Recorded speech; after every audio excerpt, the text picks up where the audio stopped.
Hello, everybody, and welcome back to the Kayfabe Central podcast, and welcome back to the paper review, where I am going over AEW World's End 2025 that just went down. It just wrapped up a 4 hour pay per view, actually, technically five if you count the 0 hour. So, yeah, we got AEW World's End, a lot of interesting things that went down on this show. So, we're going to be going over that.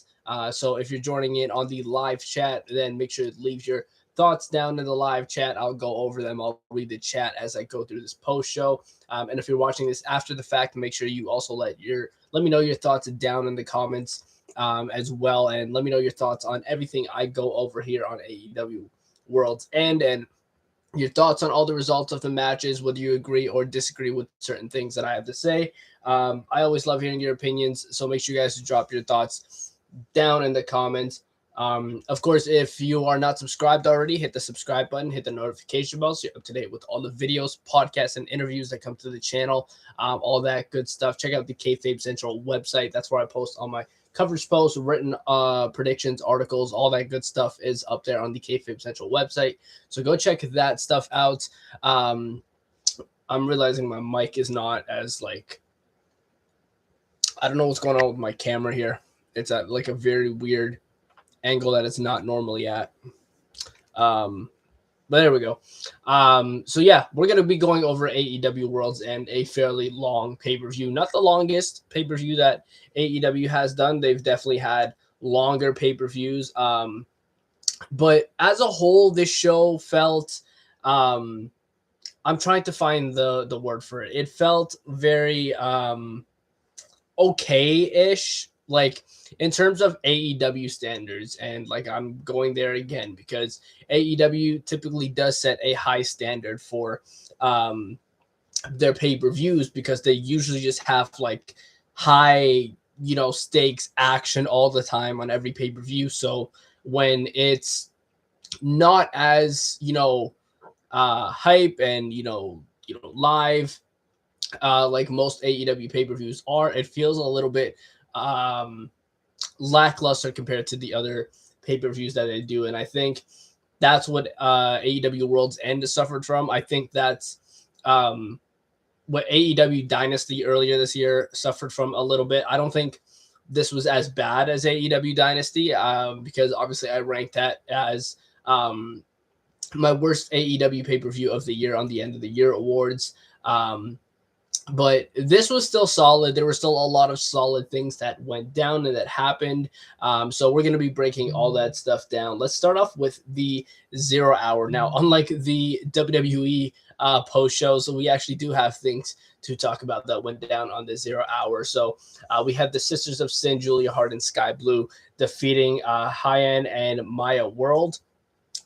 They also got signed after this match as well, or maybe they got signed before and they just posted the announcement afterwards. But after that match happened, they did post that Hyen, I think it's Hyen that he pronounced it, and Maya World did get signed to All Elite Wrestling. So they are officially part of the roster. So it seems like they really like them, and they looked pretty good. They looked solid in the ring, especially Maya World. Hyen, I feel like didn't get a lot of time in the ring. I feel like it was mainly Maya World that got most of the time in there. So I still need to see more from Hyen to really develop an opinion on her. But Maya World looked great in this match, and I didn't watch Collision when they were on it, so this was my first time seeing both of them compete. So yeah, very good stuff. The Sisters of Sin winning. The match as a whole was fine. It was fine for a 0 hour match. It wasn't you're a classic tag team match or anything like that. You're not going to get that with a match like this on the 0 hour. But it was solid enough for a 0 hour match, and it gets a thumbs up from me. The Sisters of Sin pick up a win, which is the right decision. And we predicted going into this that they would win this match. So, and that they did. So thumbs up from me. We had Eddie Kingston defeating Zach Gibson by pinfall. Now, I didn't really pay much attention to this match because I'll be completely honest with you, I didn't really care for it. And I didn't see a reason as to why we were doing this match. this was the pure definition of a filler match. And I can't remember if I said this on the podcast or if I said this to Root off camera earlier today on the Headlines and Predict the Bell episode. But this feels like when you're playing 2K and you can't think of wrestlers to use, so you just randomize two opponents and you play that match. That's what I feel like Tony Khan did with this match, because it was just so random. But Eddie Kingston wins. I can't really give you my judgment on the match, to be honest with you, because like I said, I didn't really pay attention to it. So I can't imagine it was like anything that great. Like I had it on, it was like in front of me, but I wasn't paying too much attention. And the bits that I saw were like, okay, it's fine. It looked like a fine enough match for the 0 hour. But you're not gonna like, based off what we've seen recently with Eddie Kingston since he's come back from injury, you're not going to get a banger match, especially not on the 0 hour. And that's not a shot at Eddie Kingston at all. I think Eddie Kingston is one of the hardest workers in professional wrestling, and he is fantastic. But ever since he's come back, it's, we haven't had that banger match yet from Eddie Kingston. And I've said that before. And it, like, the guys, he's getting up there in age, and that's completely fine. And like, I'm pretty sure within a year or two, he's going to be hanging up the boots anyway. So, I can't really like go too harsh on Eddie Kingston because he's been doing this for a really long time. But in terms of like how much I cared for it, I didn't really. We had Mascara Dorada and Bandito defeating the Don Callis families, Mark Briscoe and Rocky Romero. This was a fun match. Mascara Dorada and Bandito are always fun. I've mentioned before that I think that Mark Davis and Rocky Romero, along with Trent Beretta, are like the most useless members of the Don Callis family. So again, like the 0 hour is a perfect place to put them. This is fine. And Rue mentioned this earlier. I like how Tony Khan isn't afraid to put bigger stars on the 0 hour when he doesn't have anything for them on the main card. Like we've had Okada on the 0 hour before. So, and then here we had Bandito. So this was fun. This was fun. You're not going to get a bad match when you have Mascara Dorada and Bandito on the same team, and Mark Briscoe and Rocky Romero can get it done in the ring. Like they're no slouches. I just think that their character and their heel work is very generic, and like Mark Briscoe's wrestling gear is very generic. Not Mark Briscoe. Mark Davis is. Have I been saying Mark Briscoe the whole time? Now I'm trying to think. Have I been saying Mark Briscoe the entire time? But Mark Davis, I think his gear is very generic. I think his heel work is very generic. So, there wasn't anything really special about it. It was just, a fun little match to get the crowd warmed up. And then the final match of the 0 hour was an 8-man tag team match with Jet Speed and Jurassic Express defeating Ricochet, Josh Alexander, and The Demand. Fun match, really fun match. All 8 of these guys are talented. It started off with Ricochet and The Demand attacking from behind. Went from there. Luchasaurus got hurt beforehand, but then he came back later in the match and helped Jurassic Express and Jet Speed pick up the win. So fun stuff here. They put on a lot of cool spots for a 0 hour match, and like this was really good for a 0 hour match. And this is a match that could have been passable on the main card. Especially on a pay-per-view like this, and I'll get into that. But I think that this match could have passed for a main card match, so it definitely gets a thumbs up from me. Great 8-man tag action there. If you're joining in the chat, make sure you leave your thoughts down in the live chat as well. I'll go over all of them as I see them. But let's get into the main card now for AEW World's End. We kicked the night off with the Continental Classic semifinals match with Kazuchika Okada and Konosuke Takeshita, where Kazuchika Okada defeats Takeshita by pinfall to win the match. But it's not just by pinfall. He uses a screwdriver that he has in the turnbuckle pad, which I believe he's done before. Like, I'm pretty sure this is a old Don Callis family trick where like they have the screwdriver in the turnbuckle pad or like under the padding of like the I'm forgetting the word for it, but they have a screwdriver there. And Okada used that on Takeshita and won the match. Now, I don't know if like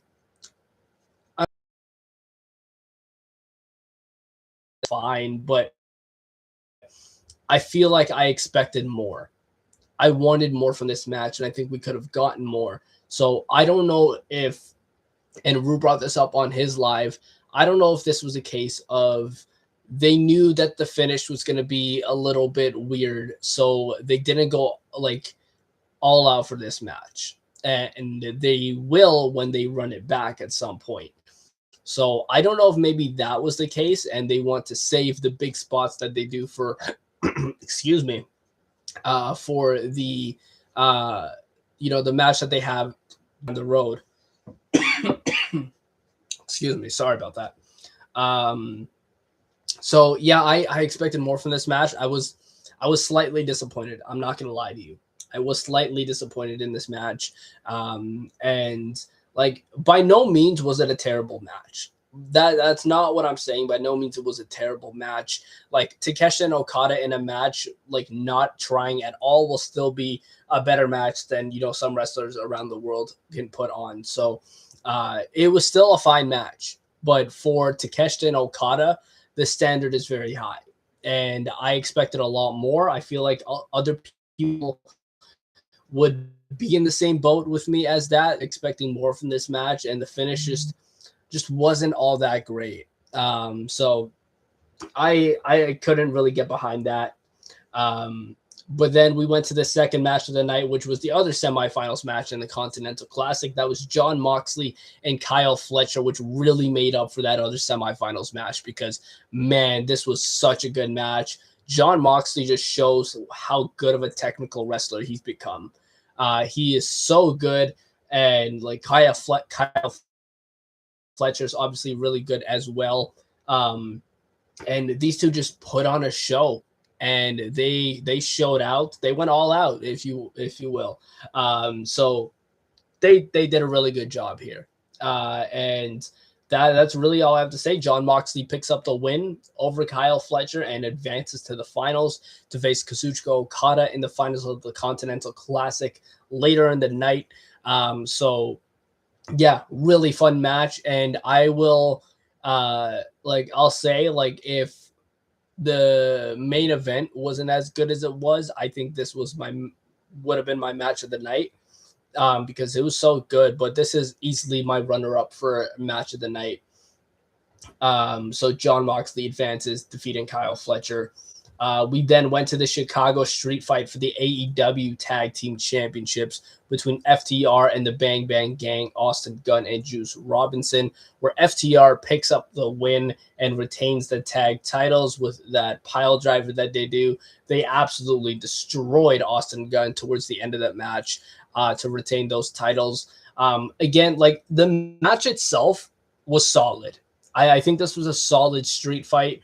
And there's some fun spots in here, but in terms of meaning, it didn't really mean anything, to be honest. And I was thinking that maybe at least we'd get an Edge and Christian return here, but that didn't even happen. Nothing happened after this match at all.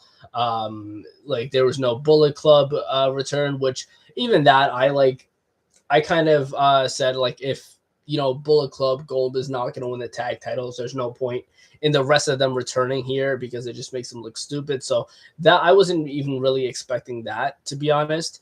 But I wish that this meant something. Like they just felt like they put this on here just to have the tag titles on a pay-per-view because they just did this match where FTR retained and they just did the same thing again with just this time with a stipulation. So realistically, I don't think this needed to be on the pay-per-view. I think this could have easily been done on a Dynamite or something like that. Like you could have done this at New Year's Bash that's coming up. Or at least I think that's what it's called. But yeah, I wasn't a big fan of this just going nowhere. But in terms of the match quality itself, it was fun.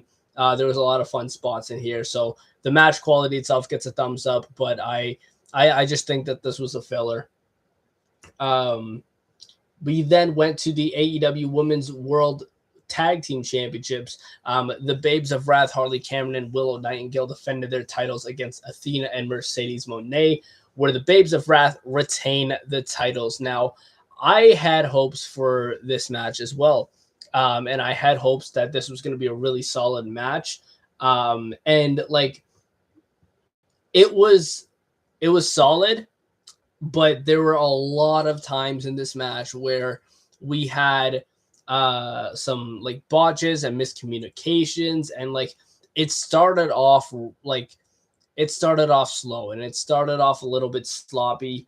They picked it up a little bit. Like we had a nice tope from Athena to Willow Nightingale towards the start of the match. That was really cool. Just blasted Willow Nightingale. And we had a couple other cool spots as well from like Mercedes Moné and like Harley Cameron with the double crucifix pin. So that was pretty cool. So we had some good spots in here and some good highlights in this match. So it wasn't entirely bad.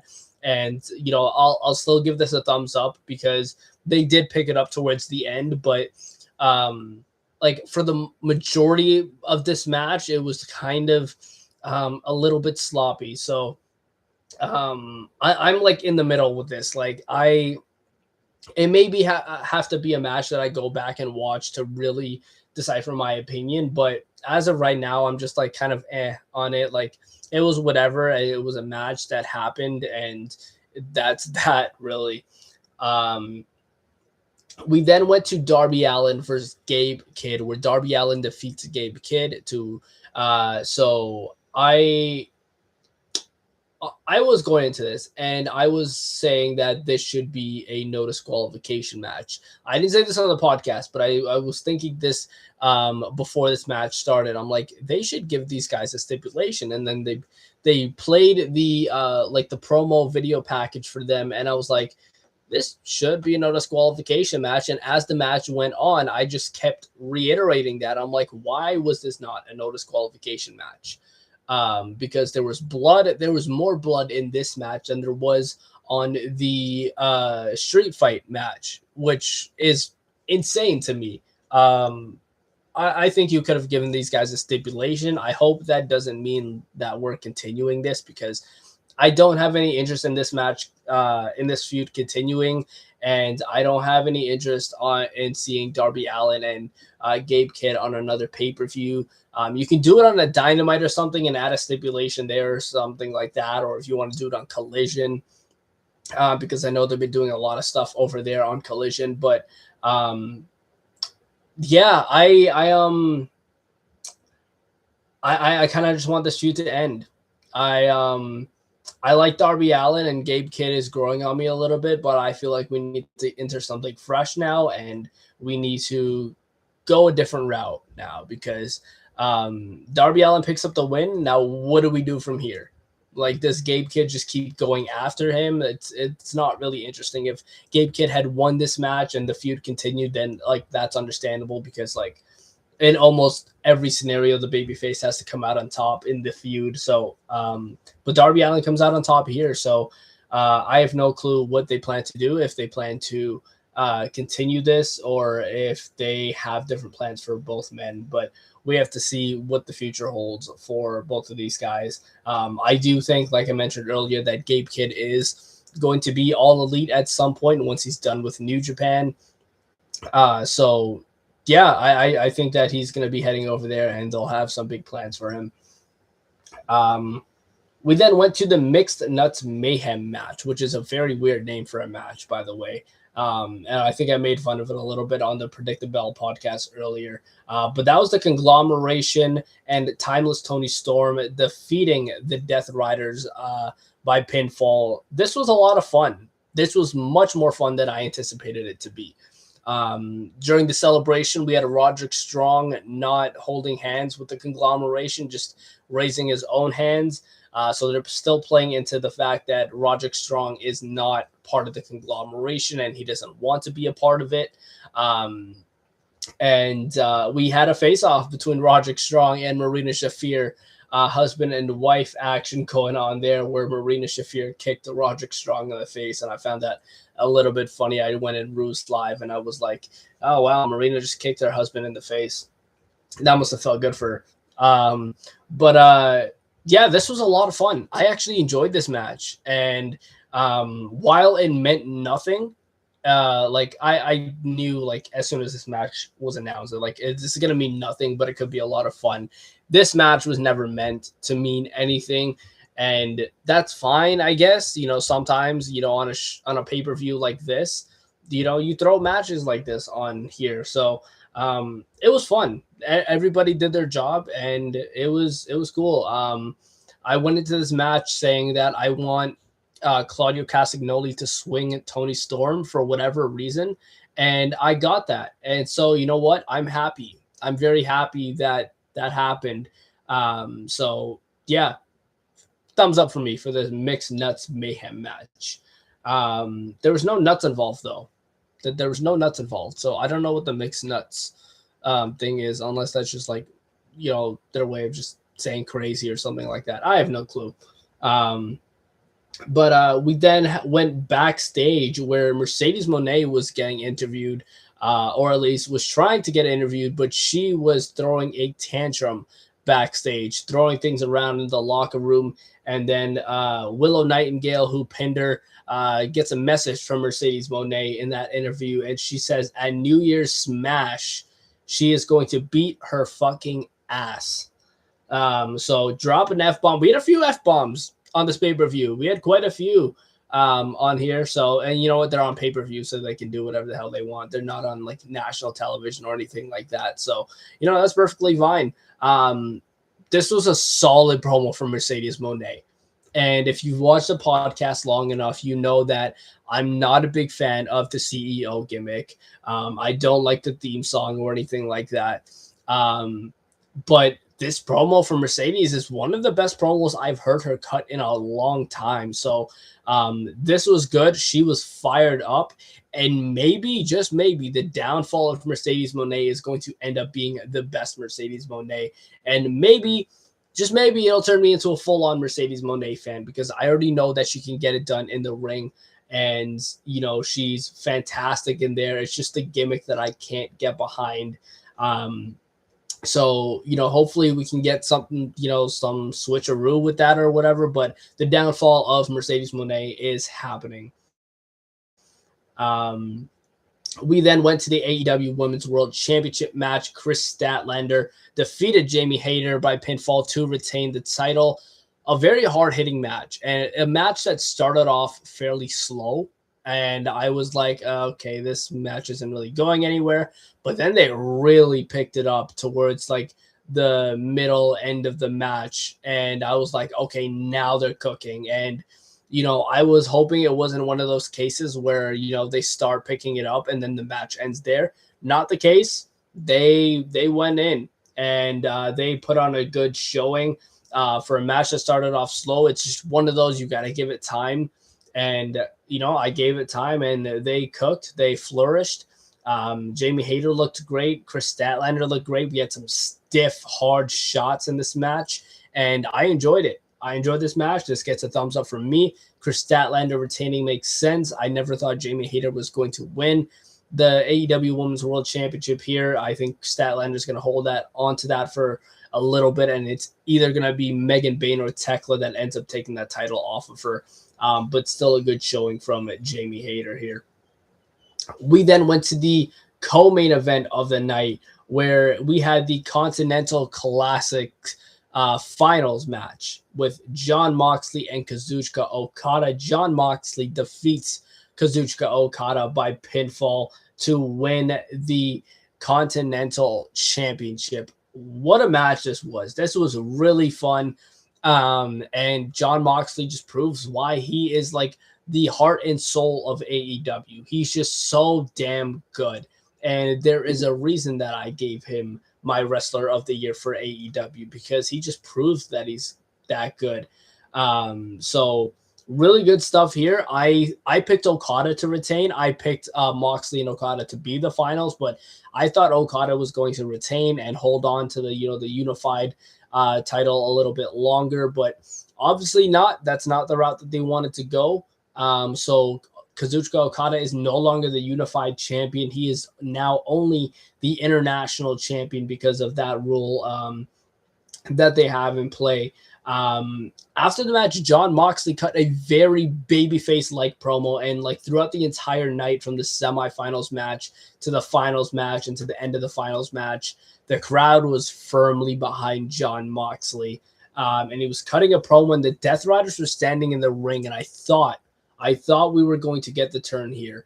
But that is not what happened. They just cheered him on and then walked with him back to the crowd. I hope we're not getting the entire Death Riders turning babyface. I don't think they will, but I hope that's not what they're thinking to do, because that just doesn't make sense.